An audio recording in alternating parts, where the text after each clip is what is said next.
लाखो भाविकांचं श्रद्धास्थान असणाऱ्या म्हसवडमधील श्री सिद्धनाथ आणि माता जोगेश्वरी देवीच्या रथोत्सवाला सुरुवात झाली। आज यात्रेचा मुख्य दिवस असून यात्रेसाठी लाखो भाविक म्हसवड नगरीमध्ये दाखल झाले। भाविकांकडून श्री सिद्धनाथाच्या नावानं चांग भलं असा जयघोष करत गुलाल खोबऱ्याची उधळण करून रथोत्सवाला सुरुवात झाली।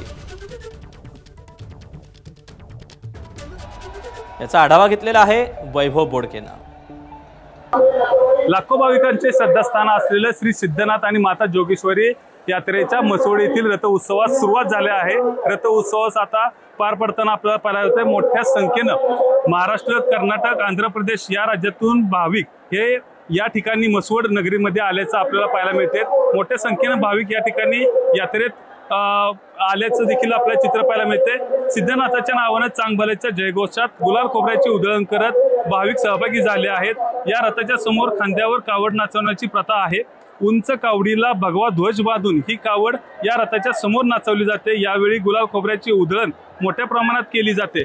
एकंदरीत बघायला गेलं तर सिद्धनाथाच्या नावानं चांग भलं, जोगेश्वरी मातेच्या नावानं चांग भलं या मोठ्या प्रमाणात जयघोषामध्ये आता रथ उत्सवाला सुरुवात झाली। लाखो भाविक या म्हसवड शहरामध्ये आल्याचं देखील आपल्याला पाहायला मिळतंय।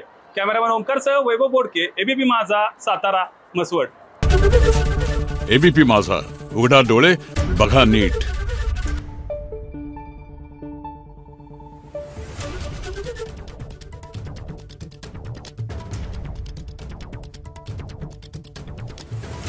you